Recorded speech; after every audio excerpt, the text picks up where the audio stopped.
Okay, a very blessed morning to each and everyone sa ating lahat. Ako po ay nagkakaping kasalukuyan ngayon, pero yes, may gusto lang po kasi akong banggitin po, no? At ito po ay tungkol po sa minsan we love to lionize. Lionize means ito yung masyado mong parang pinapasikat mo, ginagawa mong celebrity, mas nagiging tanyag na. Sometimes, maski Kristiyano na po, we tend to lionize people. Okay, personally po sa akin pong experience, meron pong isang, parang tita na po namin siya, no? Meron po siyang kinaaanibang church din po, Christian church din po siya. Pero, nung nakipagkwentuhan po siya sa akin, nagkausap po kami, nagulat ako kasi ang bukang bibig niya yung pastor niya. Bukang bibig niya yung pastor niya. Tapos, pag may sinabi ako, titignan ko muna kung anong sasabihin ni pastor tungkol dito. Parang lahat na lang, iniaasa niya sa pastor niya. Well, hindi po ganyan ginawa ng Panginoong Jesus ang mga Kristiyano.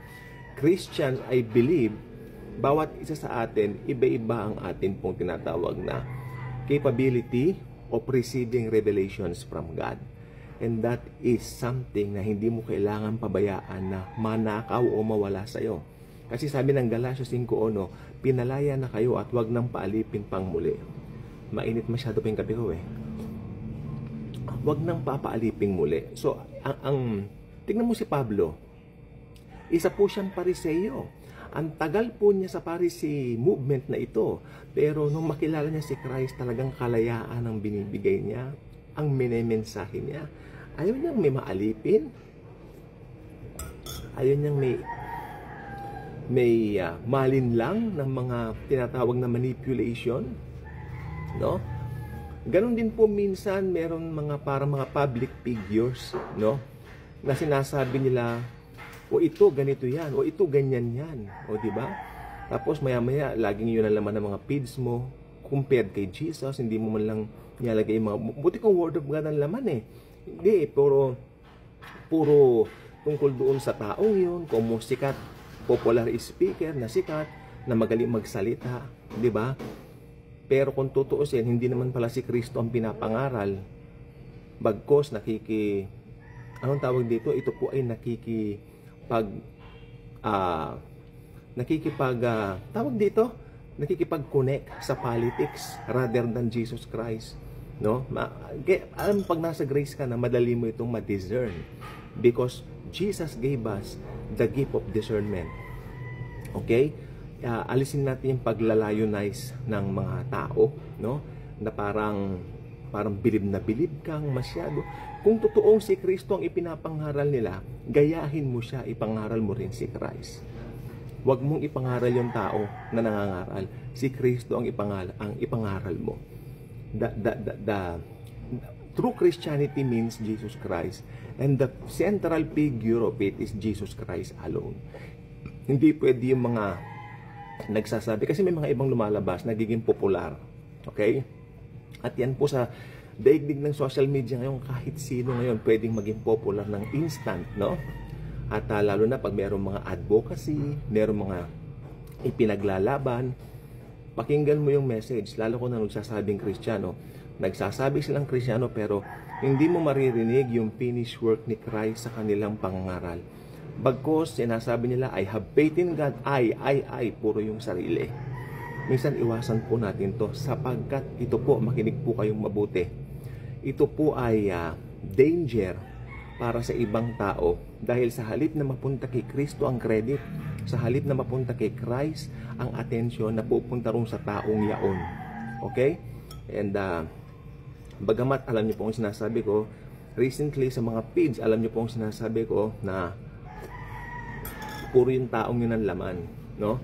Ng social media. Pero alam naman natin may masamang nangyari sa kanya and very sad for his family. Hindi na ako magbabanggit dito. Pero sometimes na-lionize masyado yung taong yun. Pero sa tingin ko, mas ipinapangaral niya, para sa akin mas ipinapangaral po niya yung advocacy niya. O sinasabi niya, I have faith in God, pero yung sasabihin niyang directly, yung gospel, sinasabi niya sa tao, I don't think so. Kasi, Ang tanging makakapag-save sa tao, yung ginawa ni Kristo sa cross. And it's very important, sapagkat yung ginawa ni Christ sa cross, yun lang ang basihan at ang tanging pwede maging sukatan ng salvation ng isang tao. Hindi yung, kumo, sikat yung taong yun, parang yun na naging model mo. No, Jesus should be your model. Okay? Kung tutuusin, pwede kong gawing model si Pablo. Dahil among all the apostles, si Pablo ang pinaka-paborito ko, si Paul ang pinaka-favorite ko. Dahil kahit na hindi siya kasama doon sa original 12 ni Christ, siya po ang talagang pinaka-successful ang ministry sa lahat. Dahil sa mga Gentile siya eh. Pero no, hindi po pwedeng ganon. Dahil dapat si Kristo ang attention natin. Si Jesus ang center ng ating faith. It should be Christ, not anyone else, not even Paul. Although I believe si Paul ang pinaka-greatest apostle of all time, walang tatalo sa kanya. Pero, of course, si Jesus ang center ng buhay ko. Dahil siya ang Diyos na namatay para sa akin, na nagbayad ng mga kasalanan ko, past, present, and future. No other man can do that to me. Walang ibang taong pwedeng gumawa niyan sa atin kahit kanino, kundi si Kristo lang. Okay? Ibalik natin kay Jesus ang focus. Do not be religious. Maraming religious. Galit na galit sa atin ang mga religious. Amen? Pero nung si Jesus nandito sa lupa, galit din sa kanya ang mga religious. In fact, nung namatay si Jesus, nagdiwang ang mga religious. Tandaan niyo po yan. Dahil Jesus is the person of grace. He's not a person of religion. He's the person of grace. Hindi siya nangangaral ng gawin mo to, gawin mo yan para maligtas ka. No. In fact, binabaligtad talaga niya binabaligtad talaga niya yung kautusan na talagang na parang kaya nilang gawin. No, hindi nila kayang gawin yan. Kaya ang ginawa ni Christ, ina-exaggerate po niya. Ini-exaggerate niya yung mga batas. Dahil alam ni Christ, hindi kayang tukdin ng tao yan. Kaya nga siya napunta sa lupa para tuparin niya yung dapat tuparin, na siya ang magbabayad ng kasalanan natin. Dahil hindi natin kayang bayaran ng kasalanan natin.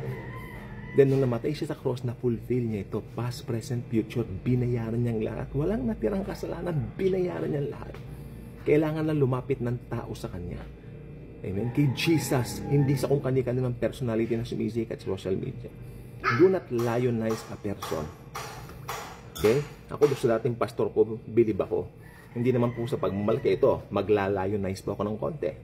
Dahil yan ang gusto ng iba. Yung pastor po namin dati napakatalino, may degree, pero iniwan niya dahil kay Christ. Pero hindi ko pinagmamalaki yun na, siya, ganun. No.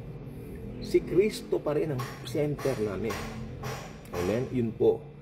Mahusay po magturo yon. Maraming sikat na mga ngaral ngayon dito sa Pilipinas, pero mas marunong po yung pastor namin. Doon ako na-train. I was trained there ng ilang panahon. Hindi lang kami nagkasundo sa ilang detalye, hindi po sa doktrina, hindi ilang bagay na personal hindi ko rin nagustuhan, no?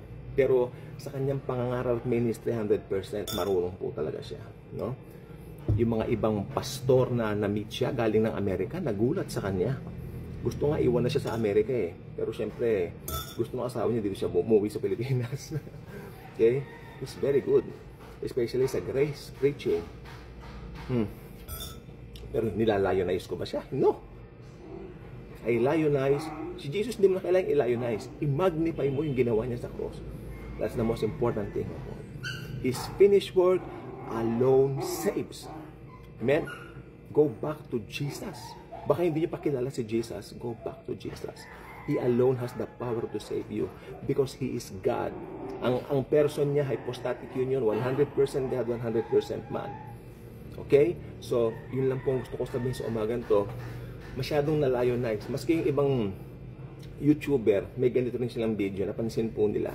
Maraming mga grace preacher ngayon napansin. Parang masyado yatang minamagnify yun. Malalionize masyado. No? So, yes. Magnify Jesus and His finished work, sapagkat doon meron tayong kapakinabangan. Okay? And Jesus loves us. Hindi nawawala ang kaligtasan. Kaya huwag kayong matakot sa mga nangangaral na nananakot. Ang salvation ay forever, forever, forever. Magkakape. God bless.